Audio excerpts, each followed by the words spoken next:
There's a common phrase, go big or go home, which basically means that in order to win, you need to go all in. Otherwise, there's no point in showing up and you should just go home. In the world of marketing, I actually don't think this is the best idea and probably the worst things that you can do for your business. So today we're going to talk about how going small can get you a lot further. You're listening to the Optimize Online Marketing Podcast. I'm your host, Stacey Barnes. I'm a customer journey marketing strategist, and I help you maximize sales by optimizing the customer experience.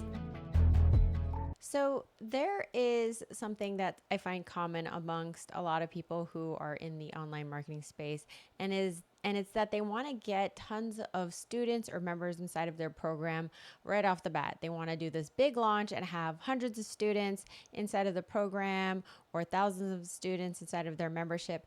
But the reality of it is that when you get that many people all at one time before you're ready, then you're going to run into some issues that ultimately you end up self-sabotaging because you don't know how to handle it. So this isn't something that just happens with online marketers. We also see this with people who win the lottery.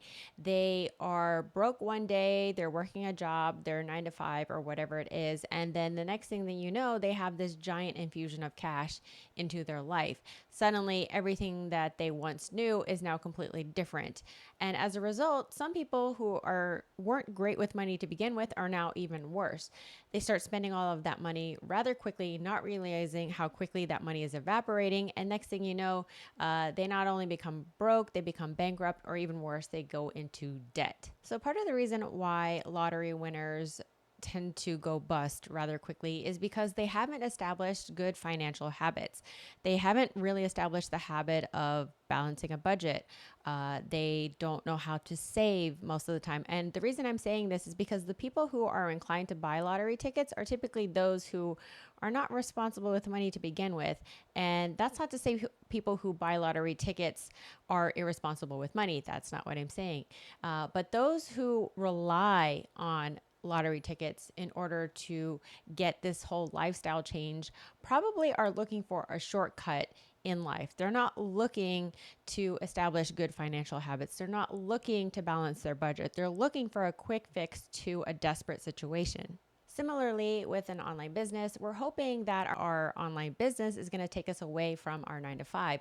We want to quit our jobs and switch fully into our online business so that we have what we see is lifestyle freedom. We see online marketers go on vacation and get to go to Disney during the day, and it all looks awesome and fabulous. But behind the scenes, what people don't realize is that people who have, quote, made it in online marketing have built a lifestyle based on being strict with their budget, budgeting not only their money, but also their time. We forget that Instagram is often a highlight reel. We show the best parts of our day. We don't show the worst parts or even the boring parts of our day. We don't show the tedious parts.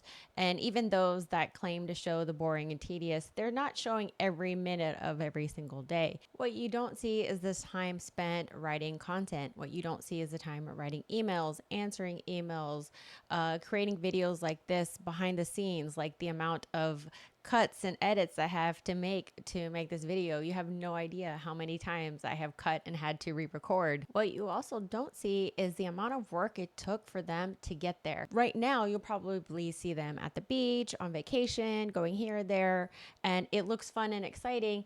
And yes, maybe they do have a 4-day work week, or maybe they have a 3-day work week, but regardless of that, they came from a place where they had to hustle at one point. It's not like this happened overnight. There was a time where they had to build their audience. There was a time where they had to do the work and just continue to grind and continue to put out content.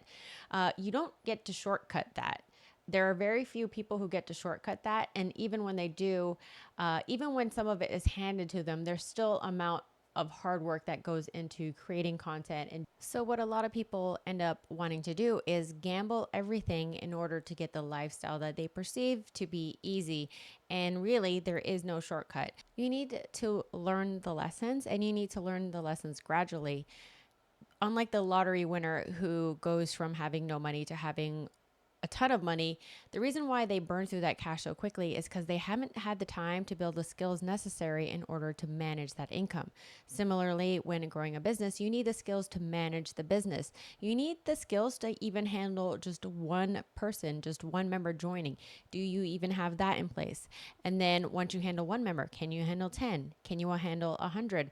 As you scale, there's more and more issues that come up. So, for example, with membership sites and things like that, we need to have our cancellation processes in place in order to have that go smoothly so that we can process a high volume of cancellations. That's not necessarily something that somebody thinks about when they're new. They just think of all the people that are coming in. We don't think about cancellations. We don't think about refunds.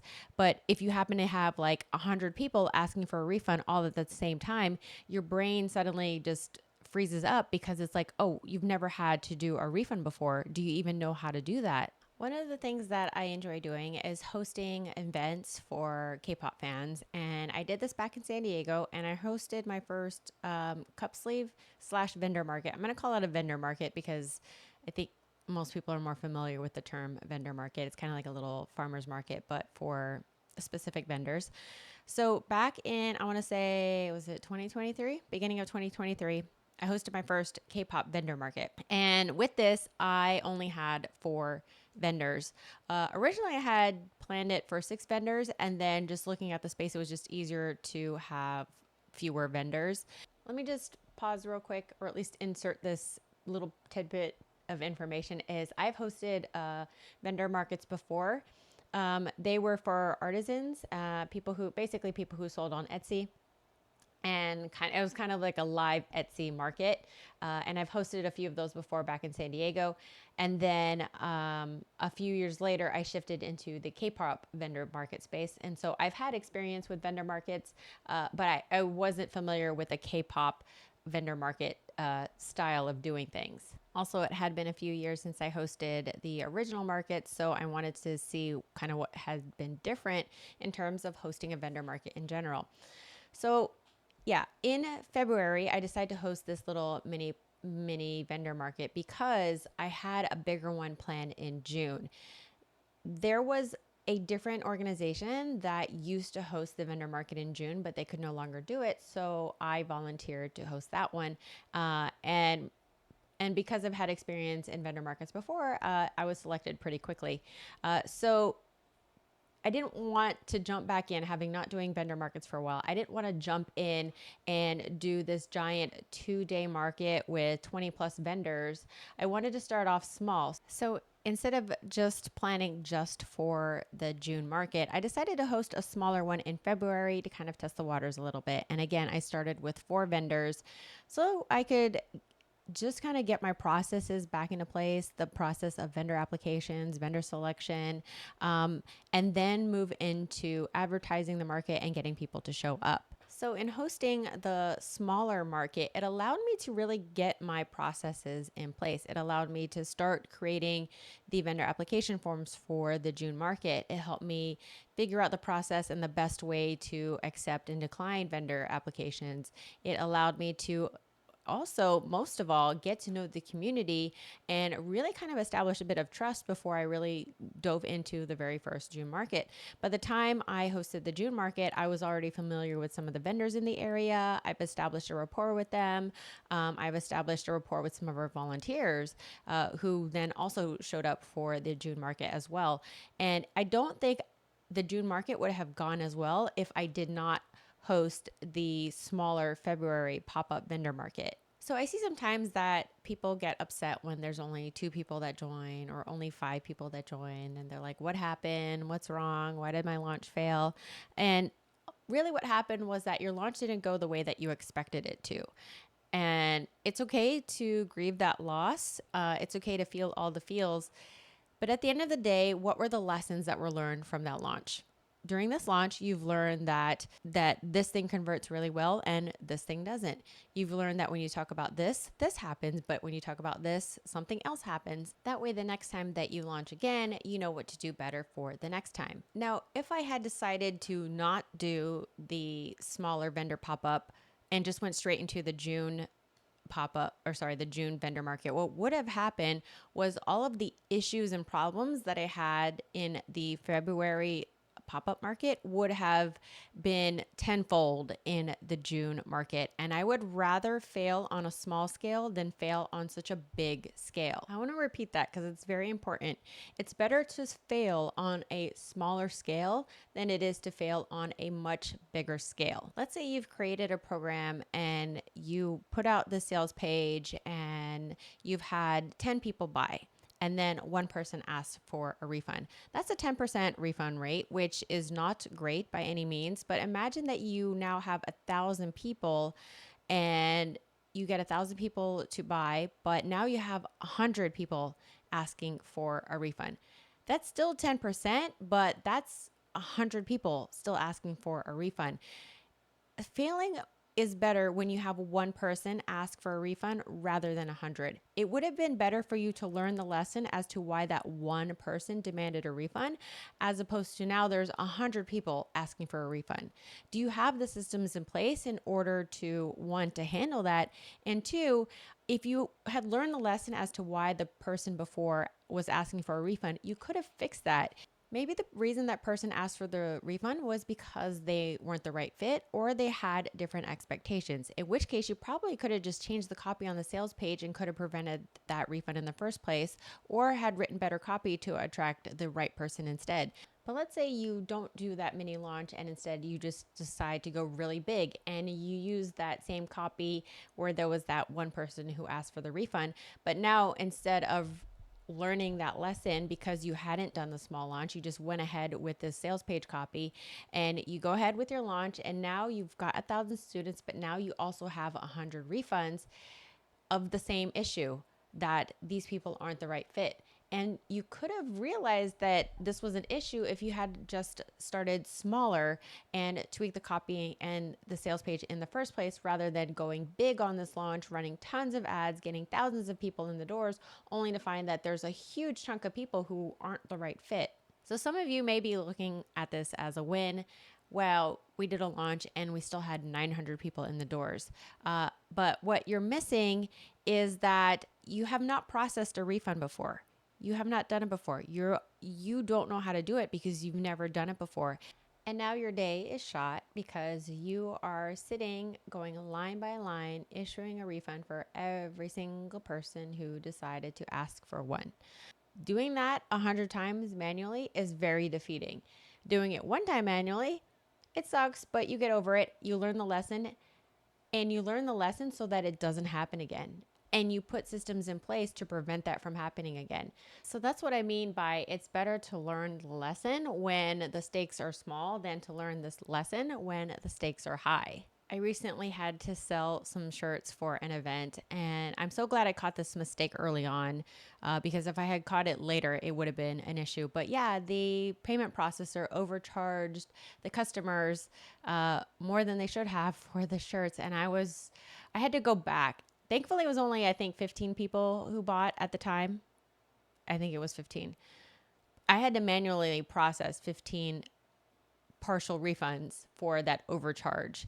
And the payment processor still took whatever fees it costs to process the whole amount. And then I had to issue that partial refund as well. That was a painful process, let me tell you. But again, when you do this small, when you do things small, you learn these lessons so that you don't have to face them at such a bigger scale.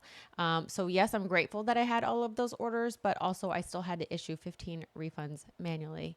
So one of the ways that money gets spent during a launch is with ads, and ads are a major driver in terms of bringing in traffic. And one of the things that you want to do is to start with a smaller budget and test. What you don't want to do is go in with a huge budget, blow it on an audience that has not been tested yet, and then only to find out that the conversion rate for this specific audience is terrible, and now your cost per lead is astronomical. What you'd rather be doing is start small, even before you launch, just to, generate just send some ads to a small little lead magnet just to see how people are being receptive to it. And let's say audience A converts better than audience B. Let's say audience A is ages 20 to 30 and audience B is ages 30 to 40. Or let's say audience A is interested in X and audience B is interested in topic Y or whatever. But for whatever reason, the first audience is doing better than the second. So what you would do is you would run an ad and audience A is converting better. So you turn off the ads for the other audience and you take the budget that you were spending and put that back into the audience that's converting higher. So now you're putting all of your money into an audience that converts better. If you do this, like, let's say $5 a day for a few days, that is lower stakes, but those lower stakes will help you when it comes to the bigger stakes. So starting off with $5 a day on these different audiences is one thing. Spending $500 a day on the wrong audience is another thing, and that's where it becomes high stakes. Where instead of spending a few dollars on the wrong audience, you're now spending hundreds of dollars on the wrong audience, and that hundreds ends up becoming thousands.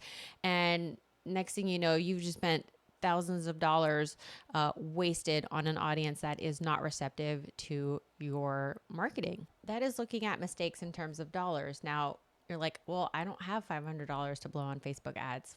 Then some other ways that you could be wasting your efforts is building content for the wrong audience. You could be building content and you could be focusing on one topic and continuing to talk about a certain topic, only to realize that that's not the topic or content that your audience resonates with the most. Instead, your audience may be resonating with a different type of content, in which case, if you had learned this lesson early on, you would have created more content on the topic that they're resonating with.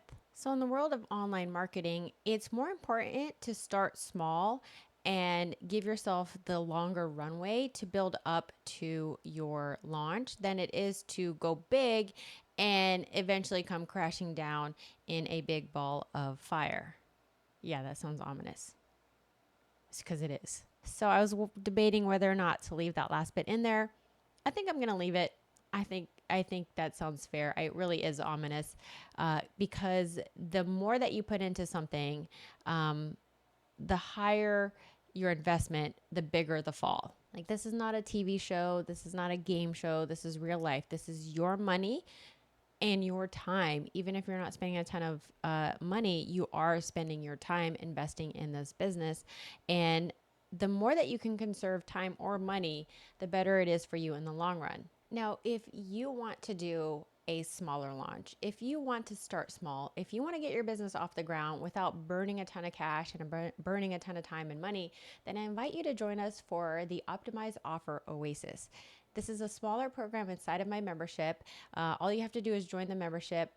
You can sign up at optimizedonlinemarketing.com. The doors to the community will open at the end of July. So if you see a waitlist, go and sign up for the waitlist. If it's open, then go ahead and join. But join us for the Optimized Offer Oasis, because during this 90-day incubator, what we're going to be doing is creating our very first or a brand new offer, and then we're going to slowly test it in a smaller space. I'm going to show you what you need to do in order to get the feedback you need in order to get better for the next launch and the launch after that. It's all about these smaller incremental wins rather than that big giant win. It's the tortoise and the hare. Just because you're going slow doesn't mean you're losing. It just means that you're going at your own pace. And it's a much better pace to go at because you're not burning yourself out. You're not burning through time. You're not burning through a ton of cash. You are simply just taking your time to do things the right way. So if you're interested in joining a community that is going to guide you through the process of taking things slow and giving you a safe space to launch your offer, then join us at optimizedonlinemarketing.com. Again, head over to optimizedonlinemarketing.com. Thanks so much for listening, and I'll see you on the next one. Take care.